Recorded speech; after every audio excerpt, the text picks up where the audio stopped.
Bienvenue sur Work Explorations. Moi c'est Mathieu et chaque semaine j'explore le futur du travail avec une vision qui intègre le bien-être et la santé à travers des gens qui font, qui testent des choses concrètes pour construire un futur souhaitable et partagent ce qu'ils ont compris sous forme de clés d'action pour aider chacun d'entre nous à mieux travailler. Ce podcast est fait pour vous si vous voulez être architecte et non victime de votre futur.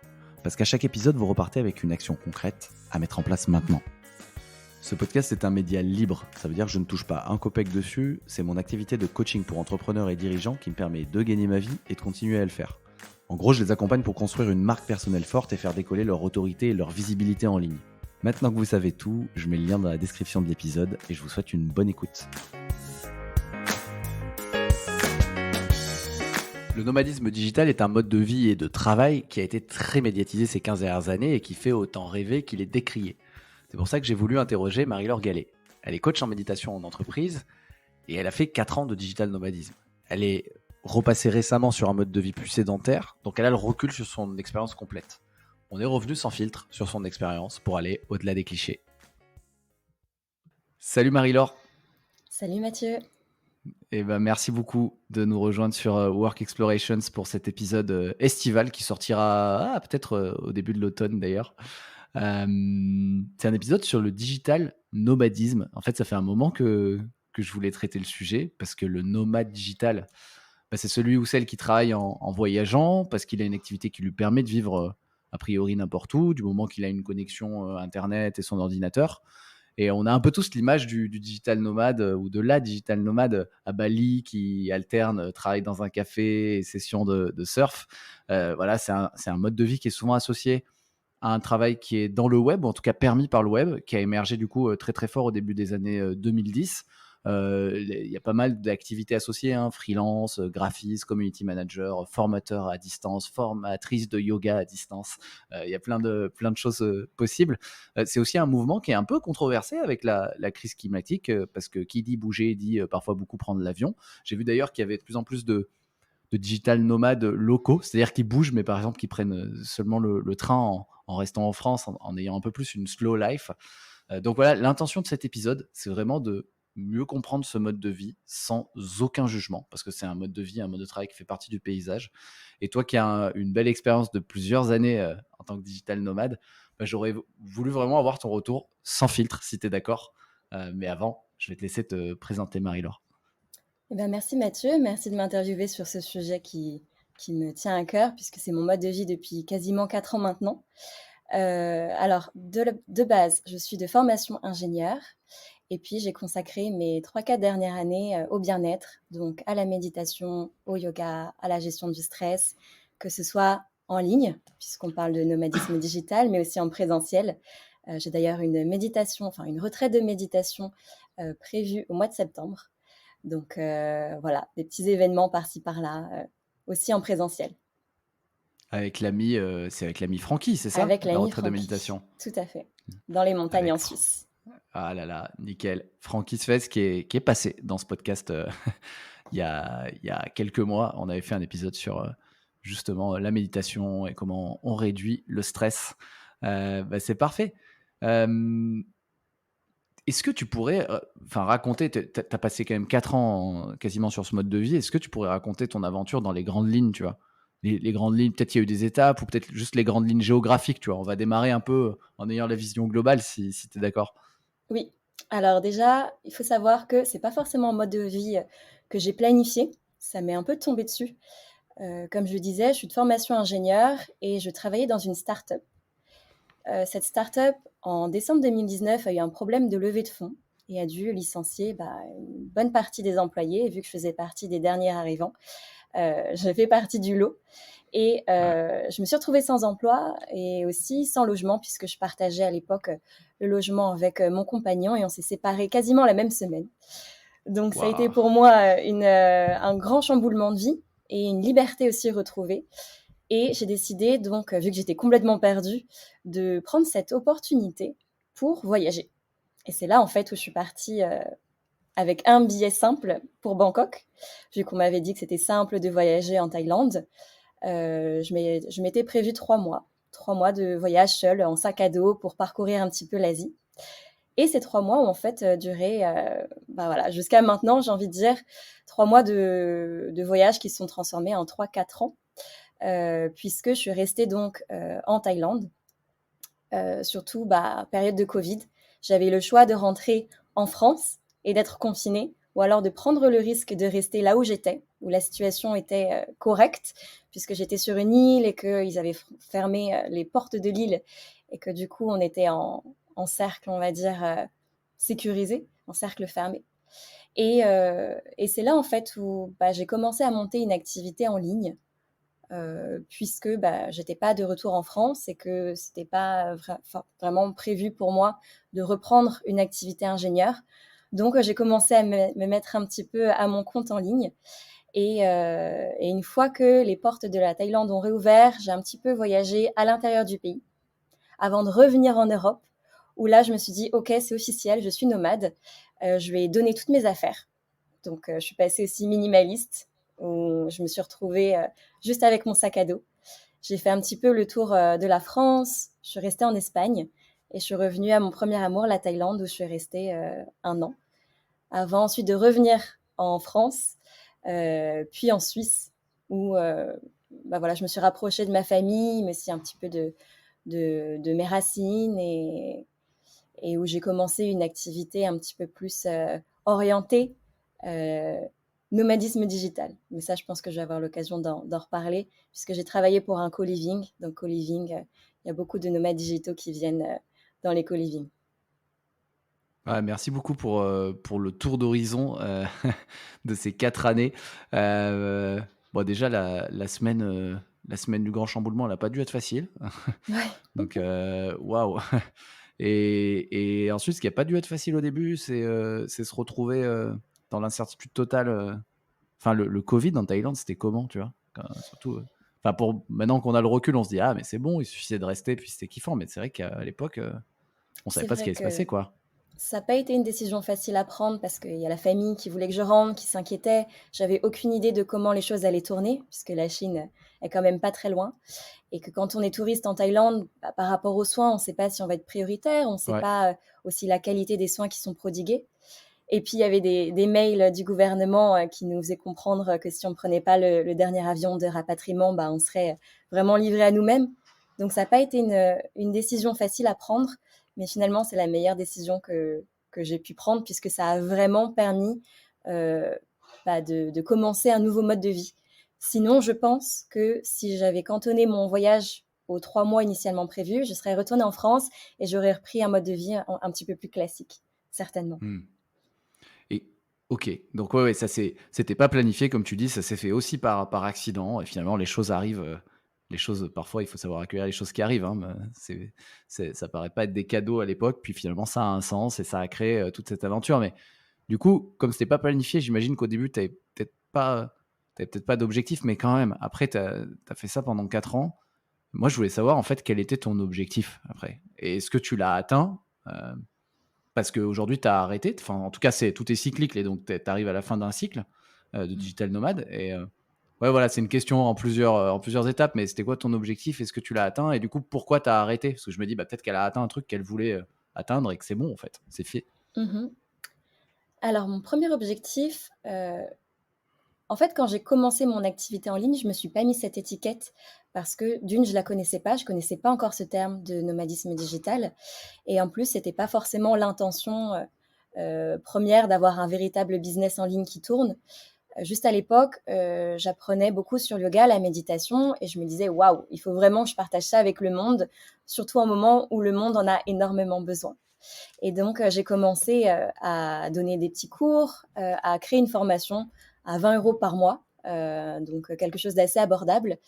J'étais consciente aussi que j'apportais une énergie qui était différente, venant d'un endroit où, on va dire, tout allait bien, la Thaïlande, par rapport à des personnes qui étaient enfermées chez elles. Donc voilà, j'ai commencé un petit peu ce business et puis après j'ai transporté mon business dans la continuité de mon voyage.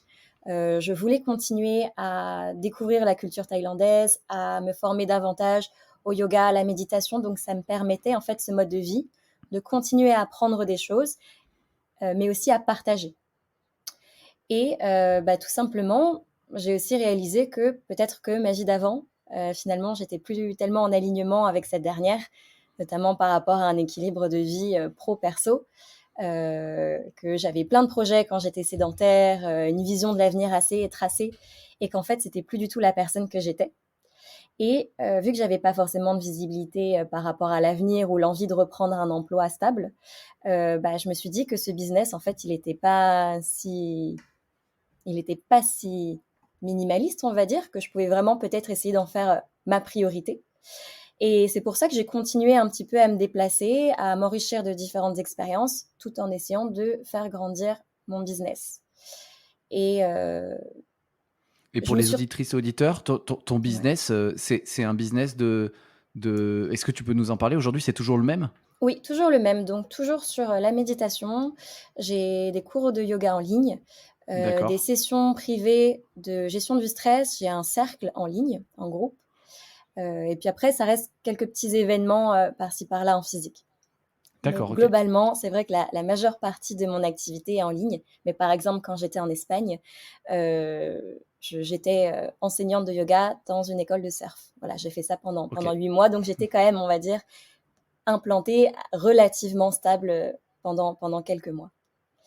Et Ok. ensuite, j'en suis quand même arrivée à un moment où j'ai réalisé que pour amener ce business un petit peu plus loin, il fallait que je me stabilise pour réellement avoir un réseau.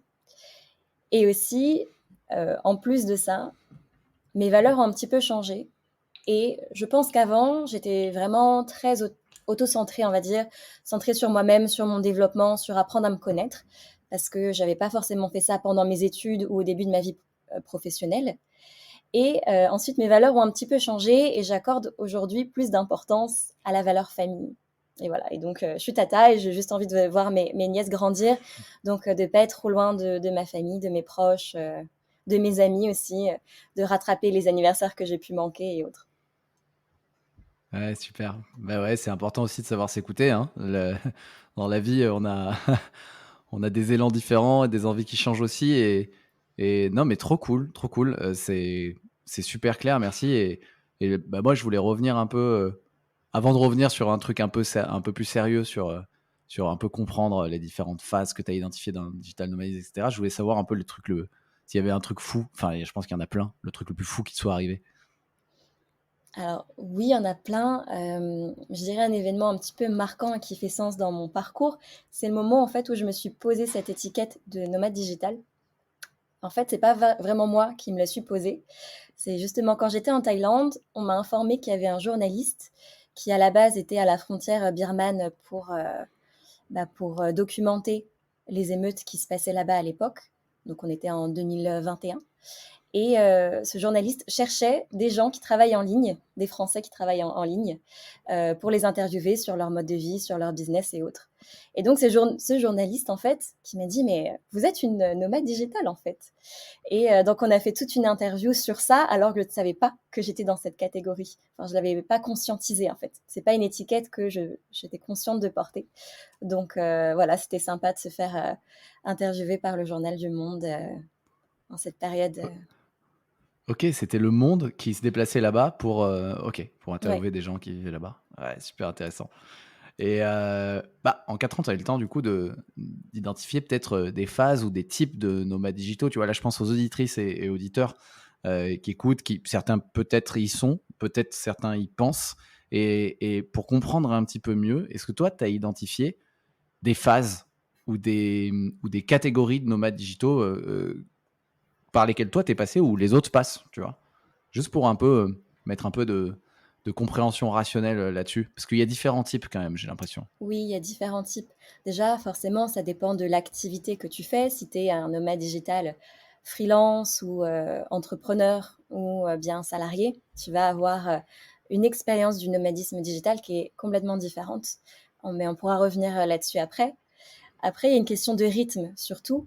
Et puis tu le disais, il y a des gens qui vont faire des grands voyages, qui vont prendre l'avion, qui vont vraiment être dans la recherche de l'expérience, qui vont euh, se retrouver dans des lieux très touristiques, qui vont pas forcément mettre leur travail en priorité numéro un, mais qui vont vraiment voir leur activité comme un moyen pour financer justement leurs découvertes, leurs expériences, et qui vont souvent sauter d'une destination à l'autre. Voilà, ça c'est ce qu'on pourrait avoir appelé les nomades digitaux grenouilles. OK. Alors bon, c'est une théorie que j'ai entendue, mais il n'y a rien d'officiel forcément. Donc voilà, ça c'est un premier type.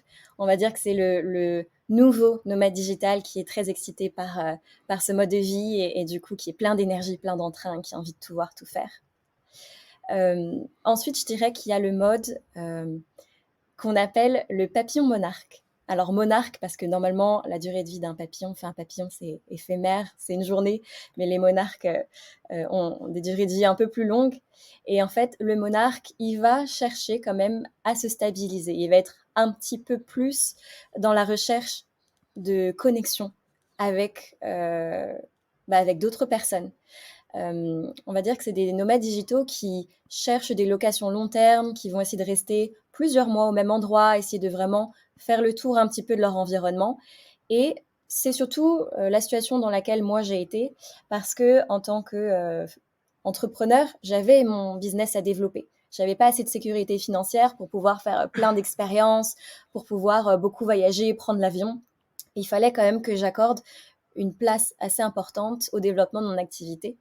Donc, plus de stabilité et un petit peu plus de projection aussi, un petit peu plus de planification.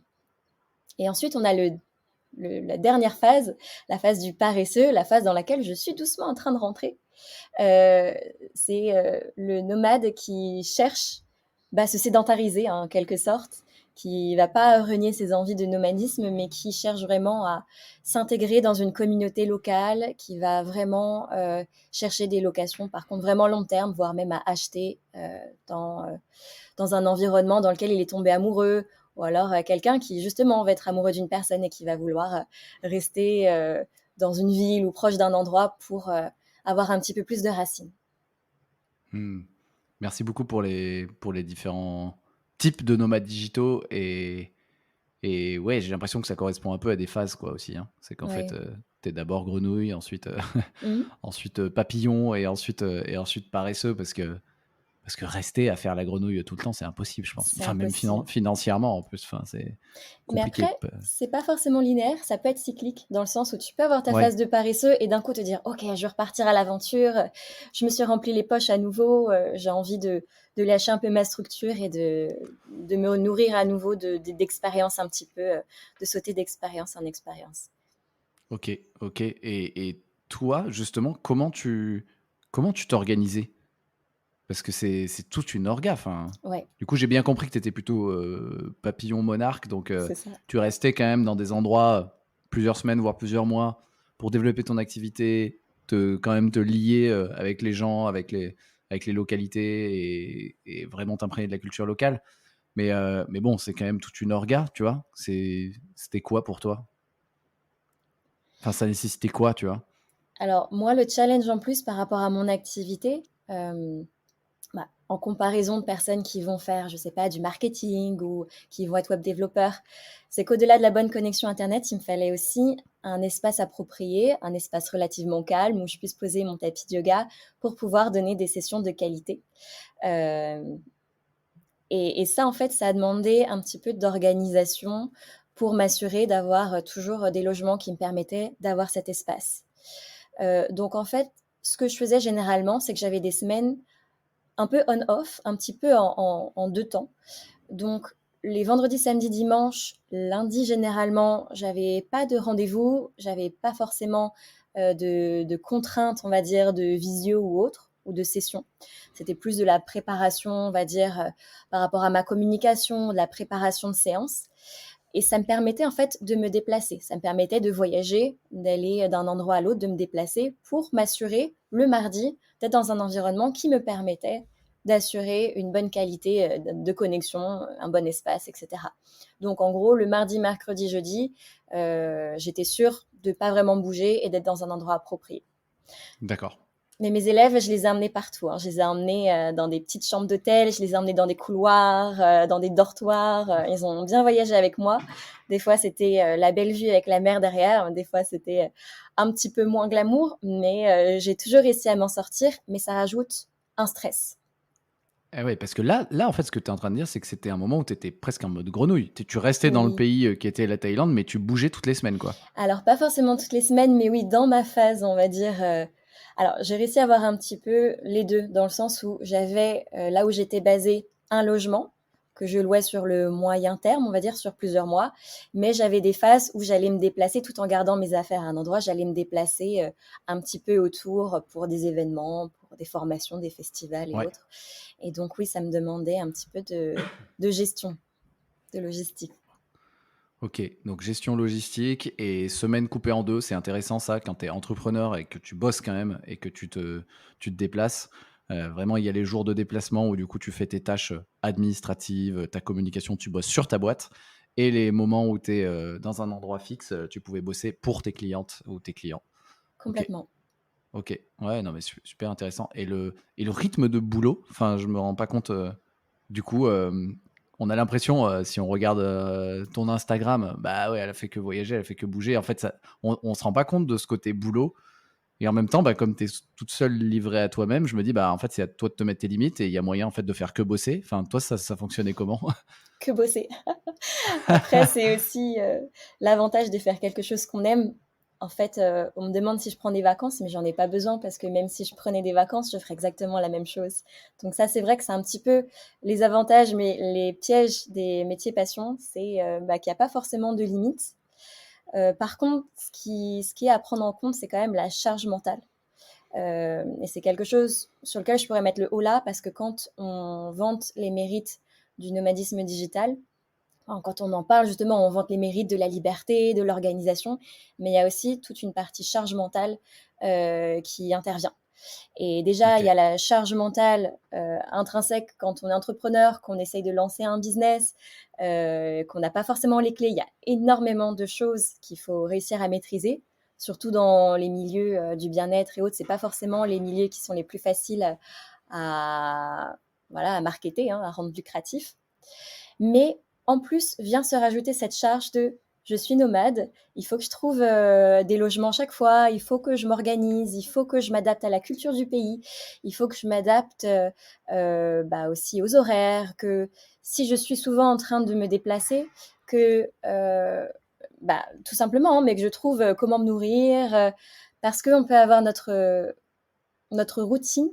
Enfin, si on n'a pas de routine, on peut avoir notre vie qui est complètement décousue, Mmh. Toi, tu avais mis en place une routine, du coup? Une routine transportable obligée. pour, ouais. Et ça, pour moi, c'est vraiment important si on veut se lancer dans le nomadisme. C'est vraiment important d'avoir des ancrages, d'avoir des repères, sinon on peut très vite partir dans tous les sens.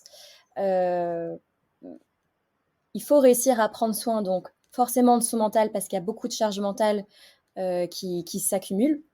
Donc voilà, essayer d'avoir quand même des temps de pause, d'avoir des moments où on prend le temps de, voilà, de s'éclaircir l'esprit, peu importe la façon, mais aussi avoir des ancres. Et ça, en fait, ça peut être une routine de sport, ça peut être même un livre favori, ou alors avoir un moment dans la semaine où on va appeler ses amis. Mais avoir en fait des repères qui nous ramènent toujours un peu à qui on est et à des bases, à des racines, mais qui sont transportables. Mmh. Toi, c'était appel à des amis, sport et Alors, livres?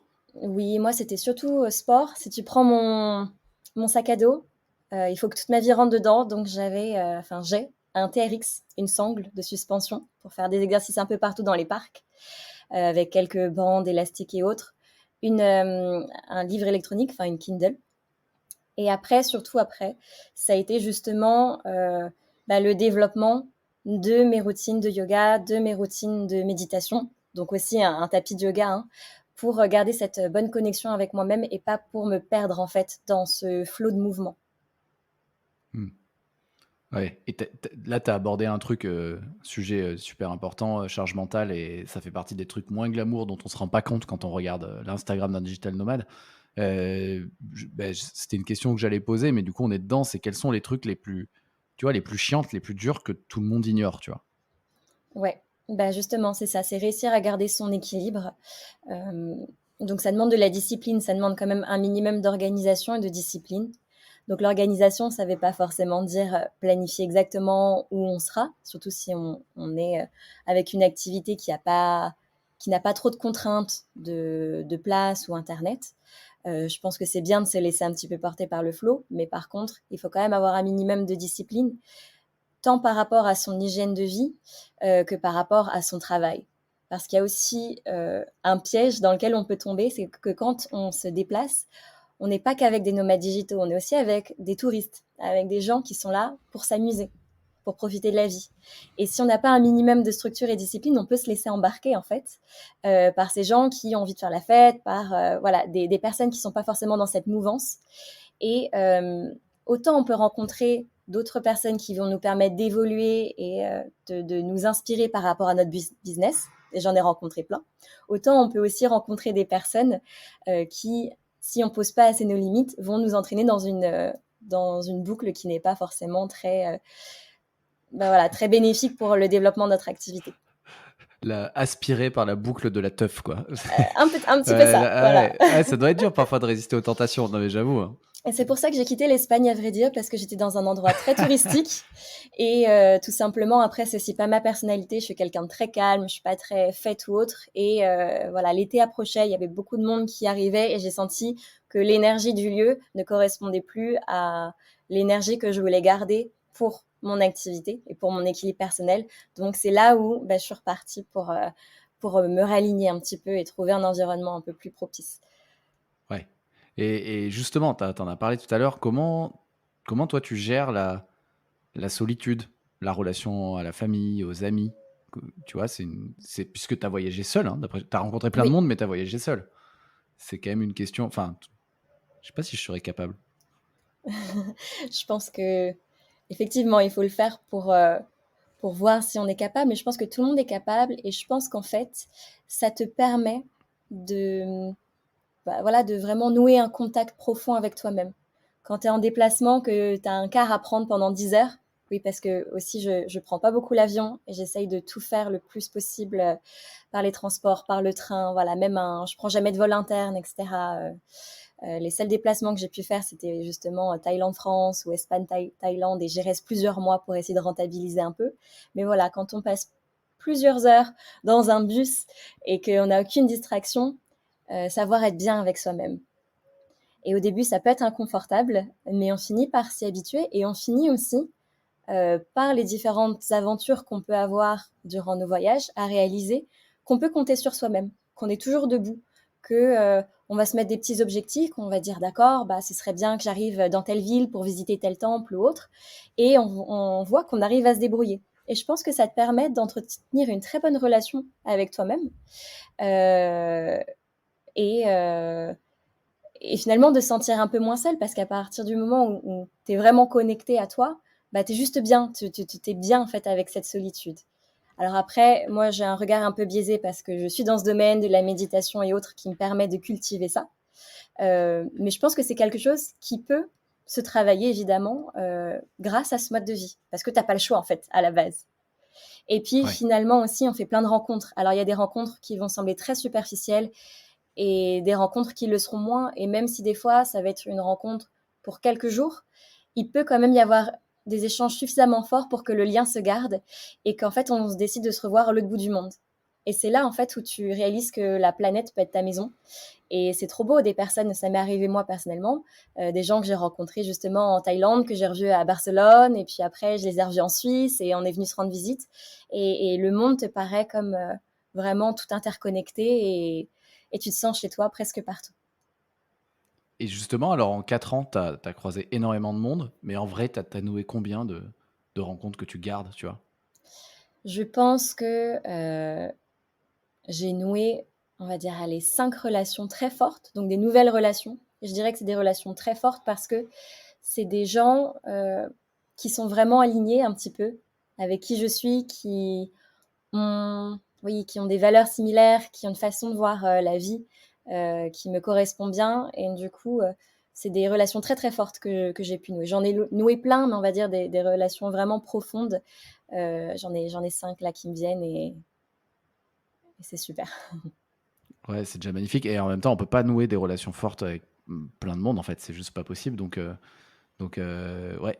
Ok, ok, ok. Et bah, pour quelqu'un qui voudrait se lancer qui voudrait tenter l'aventure digital nomade, peu importe le format, mais en tout cas partir seul, est-ce que tu as quelques règles d'or, tu vois? Avant d'y aller, tu recommanderais quoi, tu vois? Ouais. Alors déjà peut-être, un minimum, pas forcément de planification, mais au moins de vision par rapport à son budget. Parce que c'est sûr que quand on voyage, bah, mine de rien, même si on voyage dans des pays où le coût de la vie est moindre, ça coûte de l'argent. Ça coûte plus cher de louer, d'aller dans des hôtels que d'avoir une location long terme, bien sûr les transports et autres.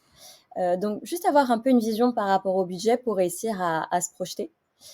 Euh, d'avoir cette intention de garder une discipline qui soit propice au maintien de son équilibre pro-perso. Donc, mettre en place des choses, par exemple pour son système nerveux, que ce soit rien que, tu vois, par exemple prendre des douches froides, manger sainement. On peut aller dans des hôtels, on peut beaucoup se déplacer et continuer de cuisiner. Donc, ça demande un petit peu plus d'efforts, mais sur le long terme, franchement, ça paye et c'est important.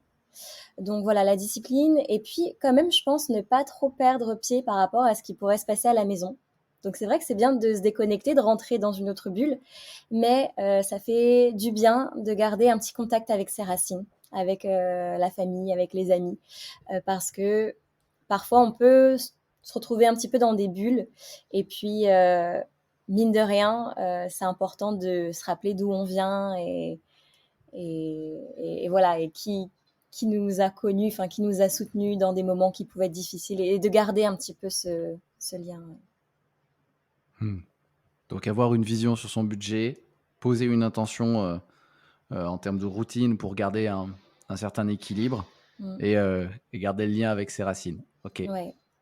Et je OK. pense d'être super ouvert au changement. Donc forcément, ça demande beaucoup d'adaptation, mais il faut s'écouter, il faut pas s'enfermer dans un mode. Il faut pas se dire, bah voilà, pendant 2 ans, je vais bouger énormément, je vais faire plein d'activités, passer d'une aventure à l'autre. En fait, il faut vraiment rester à son écoute. On ne sait pas forcément quel type de nomadisme digital va nous correspondre avant d'y être. Et voilà, il ne faut pas se dire s'enfermer dans une case et trop faire de la projection. Je pense que c'est important quand même de rester à son écoute et de s'autoriser à évoluer, à changer un petit peu, même si on a dit à tous nos amis, à toute notre famille, oui, je vais partir pendant un an, ben, en fait, peut-être que non, c'est pas un mode de vie qui te correspond ou que tu as envie de le vivre différemment. Et dans ce cas-là, il faut être OK avec le fait de réadapter et c'est OK, en fait, on évolue, donc faut être en paix avec ça. Ah, très bien, très bien. Tout à l'heure, tu as parlé de co-living. En fait, je voulais savoir, toi, puisque tu as dû t'adapter en permanence, tu as monté ton activité en même temps que tu étais nomade et donc en déplacement. Tu as découvert, enfin, quels sont les nouveaux modes de travail que tu as découvert? Puisqu'en fait, on est sur un podcast sur le futur du travail et je me dis que Mm. cette exploration a dû te faire découvrir plein de choses, quoi. Eh ben oui, justement, le co-living, j'ai eu la chance en fait de manager un co-living, donc d'être sur place. Déjà pour les personnes qui nous écoutent, un co-living, parce que c'est encore un terme qui n'est pas encore très très répandu, c'est comme un espace coworking, sauf que les personnes peuvent aussi y loger. Enfin, généralement, y habitent. Donc, c'est un espace qui va mélanger des activités de loisirs, mais aussi des sessions, par exemple, où chacun va venir échanger sur une thématique, un peu des masterminds, pour qu'on puisse partager un peu nos connaissances.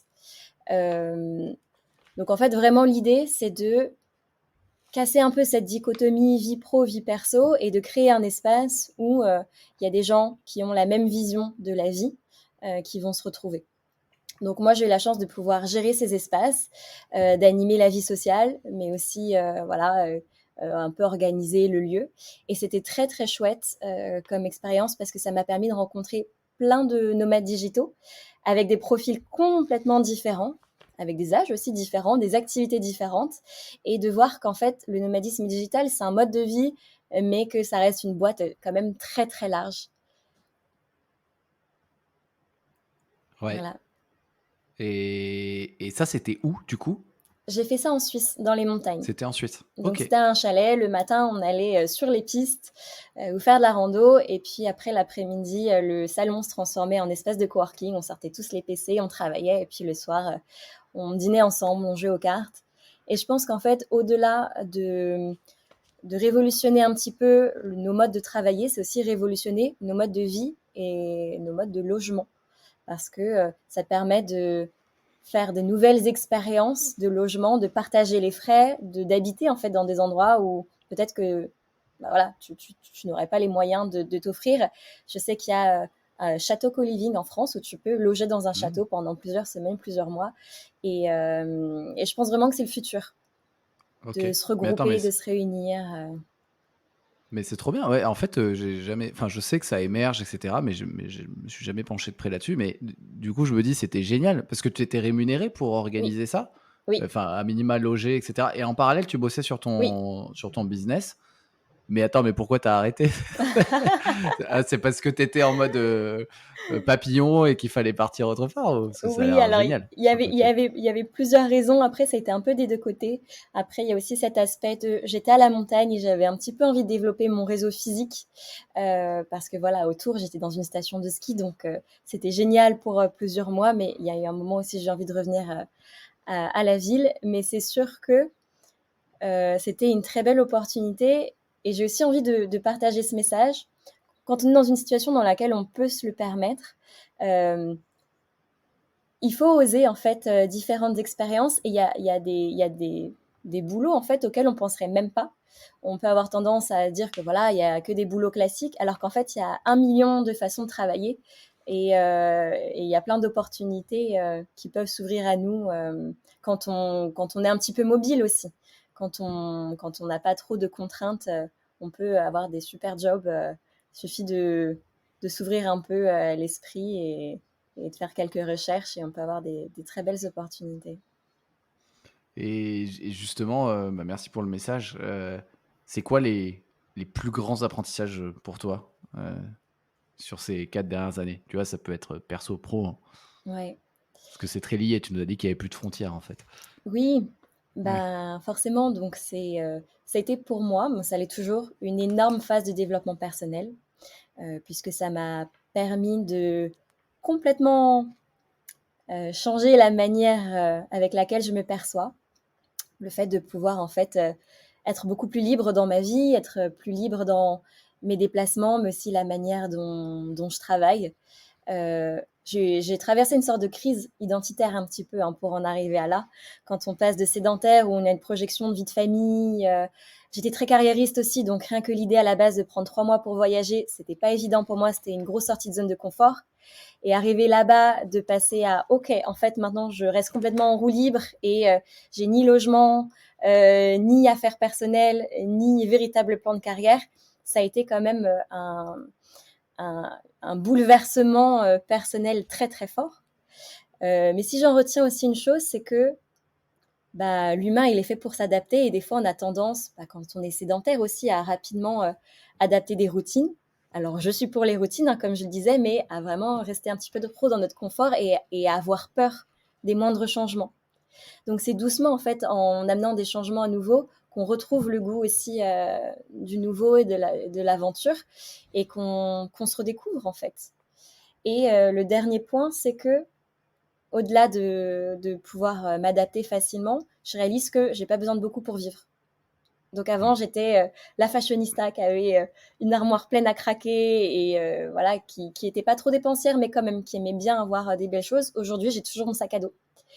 Je suis très bien avec et je suis pas du tout tentée par ce que nous incite à acheter la société de consommation et c'est ça pour moi la véritable liberté. Et le jour en fait où j'ai ouvert mon box et j'ai mis une annonce sur Facebook en disant voilà, toutes mes affaires sont gratuites, servez-vous. Et pour moi, ça a été un jour très très symbolique, très fort, où je me suis sentie libérée, mais en même temps, j'ai eu l'impression de faire un peu un cadeau empoisonné à toutes les personnes qui prenaient Ah, mes affaires. Donc prenez-les, prenez-les, c'est mon poids. c'est un peu ça, c'est un peu ça. OK, OK, OK, donc depuis, tu es minimaliste et même si tu te sédentarises, en fait, tu comptes rester minimaliste Oui, avec, très peu d'affaires. OK, oui, parce OK, qu'en OK. fait, je reste ouverte à la possibilité de bouger à nouveau. Et si j'ai cette envie, en fait, j'ai envie de pouvoir la suivre et de me dire, bah ok, bah, je fais mon sac et ça y est, demain, je pars. Ouais, c'est parti, ouais. Rester mobile et le très bien, bah, merci beaucoup pour toutes les enfin, pour tout le partage. Je vais passer aux dernières questions qui sont les questions que je pose à tous les invités. Ok. S'il y a un truc à retenir dans tout ce que tu nous as dit sur toi, sur le digital nomadisme? Ouf, dans cet épisode? waouh. Euh, de se faire confiance. OK. 100% de se faire confiance, de faire confiance à la vie. On a beaucoup plus de ressources qu'on ne le pense. Et oui, il faut juste y aller, il faut pas avoir peur. Saute et le filet apparaîtra. Ouais, c'est un Et petit peu ça. est-ce que tu as est-ce que tu voudrais partager ici une personnalité qui t'inspire? Ça peut être un livre, quelqu'un, une maître à penser, un maître à penser. Euh, Est-ce qu'il faut que la personne soit française ou non, Aucune pas contrainte. forcément? Ok. Ça Euh, alors moi, je ça peut être suis... Ryan Gosling, hein. Ça Ouais, peut être, n'importe qui. bon, c'est d'actualité, mais c'est pas forcément mon cas. Euh, une personne qui m'accompagne au quotidien, bon, qui ne le sait pas, hein, mais qui m'accompagne au quotidien depuis maintenant quasi 2 ou 3 ans, c'est Sam Harris, un peu avec l'accent, qui est donc écrivain, philosophe, mais aussi neuroscientifique, et qui a fait plein de choses, mais qui a aussi créé cette application qui s'appelle Waking Up. Et c'est une super application de méditation. Donc il y a des applications, enfin pardon, il y a des méditations guidées, mais il y a aussi des interviews, des podcasts. Et c'est ça en fait qui m'a permis de réaliser que la méditation pouvait être une discipline à part entière. Et, et ça m'a énormément nourri en fait pour la personne que je suis, mais aussi pour le cheminement de vie que j'ai pu prendre. Mmh. Donc voilà, c'est pas forcément une application qui est très accessible dans le sens où ça va pas forcément traiter les questions de gestion du stress, mais ça va vraiment aller sur des sujets, on va dire un petit peu plus profonds comme la conscience, comme la non-dualité. Et c'est juste ça change, ça change notre façon de percevoir le monde. Ouais, bah, merci pour la ref, je connaissais pas. Je vais aller regarder, puis je mettrai le lien, pour les auditrices, auditeurs dans les notes de l'épisode pour, celles et ceux qui veulent aller regarder. Avant-dernière question, Work Explorations, c'est un podcast qui explore le futur du travail. Mm. À qui dans tes contacts, tu voudrais faire une petite passe décisive pour venir, partager ici?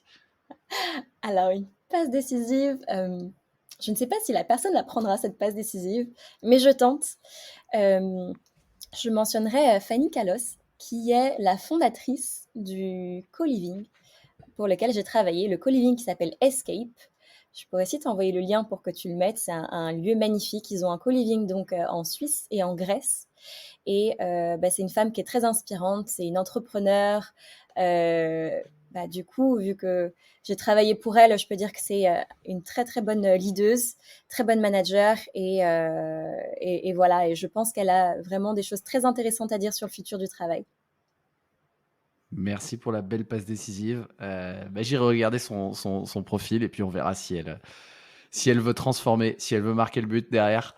Dernière question, quel est le meilleur moyen de te suivre, de te joindre, de t'envoyer un petit feedback suite à l'écoute de cet épisode? LinkedIn. LinkedIn, LinkedIn, LinkedIn. J'essaie de pas trop passer de temps sur les autres plateformes, donc LinkedIn, c'est le meilleur moyen. Très bien, les amis, je mettrai uniquement le LinkedIn de Marie-Laure. Merci. Et ça marche, ça marche. Et ben merci infiniment pour le partage. Merci à toi, Mathieu, c'était très, très chouette.